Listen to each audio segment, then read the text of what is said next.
On the 31st of December, 2025, on New Year's Eve, one of the most tragic fire disasters in the history of Switzerland occurred in Crans-Montana. In the bar La Constellation, numerous people were caught in a fire that spiraled out of control within minutes. 40 people lost their lives, including many teenagers, while 116 others were injured, many with severe burns. The tragedy in Crans-Montana is not only a medical problem, but also raises psychological, social, and ethical questions. The severity of injuries among fire victims is internationally classified according to degrees of burns. The first degree involves superficial redness of the skin, accompanied by pain, and heals within a few days without scarring. The second degree involves deeper skin damage with blistering, requiring several weeks to heal and sometimes necessitating skin grafts. The third degree affects all layers of the skin, often over large areas, with reduced pain due to nerve destruction, and requires long-term rehabilitation with skin grafts. The fourth degree destroys skin, muscles, and sometimes bone, is life-threatening, and requires intensive medical treatment. Among the survivors of Crans-Montana, burns of the third degree predominated, often covering large areas of the body, combined with injuries to the respiratory tract caused by smoke and heat.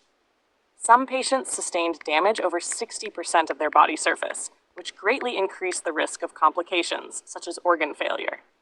Treatment took place in specialized burn centers in Switzerland, as well as in Germany, France, Italy, and Belgium. Factors influencing the severity of burns included clothing, as synthetic fabrics such as polyester or nylon melt in fire and can worsen second and third degree burns, whereas natural materials like cotton tend to result in less severe burn injuries. Loose clothing catches fire more easily than tight-fitting clothing.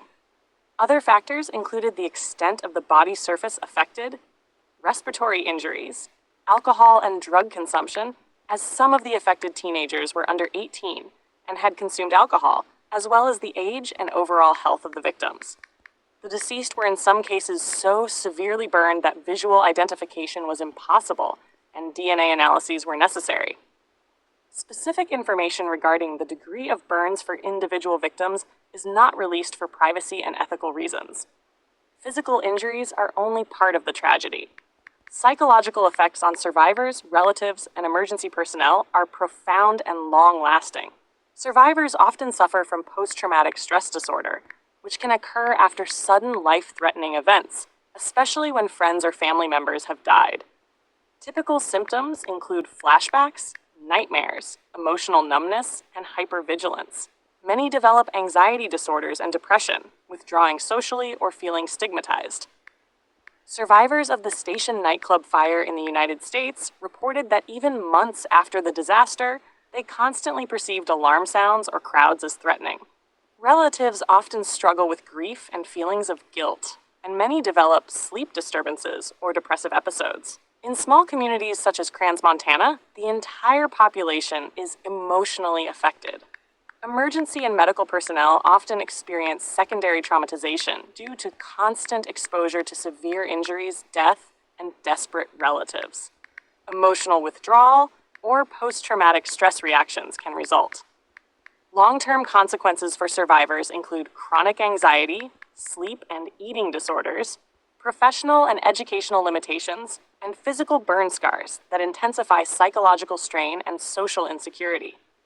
Therapeutic measures range from acute psychological first aid immediately after the event, through cognitive behavioral therapy, eye movement desensitization and reprocessing, and trauma support groups, to family and social therapy, as well as education and prevention.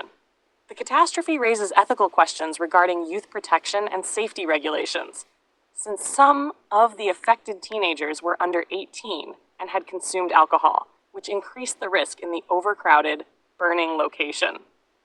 Medical information about individual patients is strictly confidential. Authorities release only aggregated information on the number and severity of injuries. Publicly accessible information is necessary to prevent future disasters without stigmatizing victims or their relatives.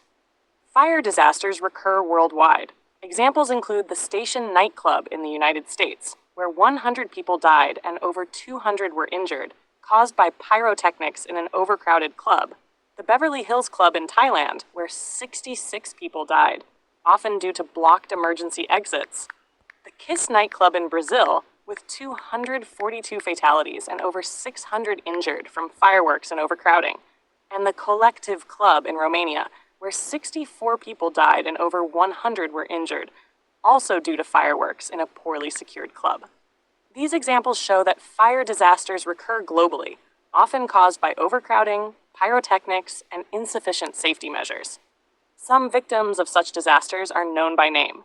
In the Station nightclub fire in the United States, among the deceased were Nicholas Philip O'Neill, 18 years old, a writer and musician; Ty Longley, 35 years old, guitarist of the band Great White; Catherine Katie O'Donnell, approximately 20 years old, a student; and Mike Vargas, 21 years old, who survived but was buried under bodies and severely injured.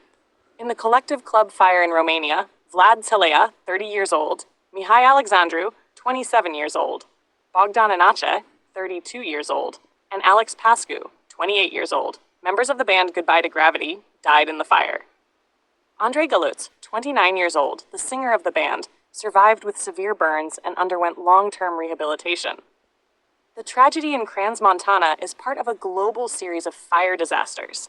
Medically, severe burns, respiratory injuries, the influence of clothing and alcohol, as well as long-term rehabilitation are central. Psychologically, traumatic long-term consequences affect survivors, relatives, and emergency personnel. Ethically, societal responsibility is crucial. Sensitive handling of victims, long-term psychological care, education on fire safety, adherence to youth protection laws, and awareness of risk factors such as clothing are essential. Global examples demonstrate that prevention, safety controls, and emergency plans save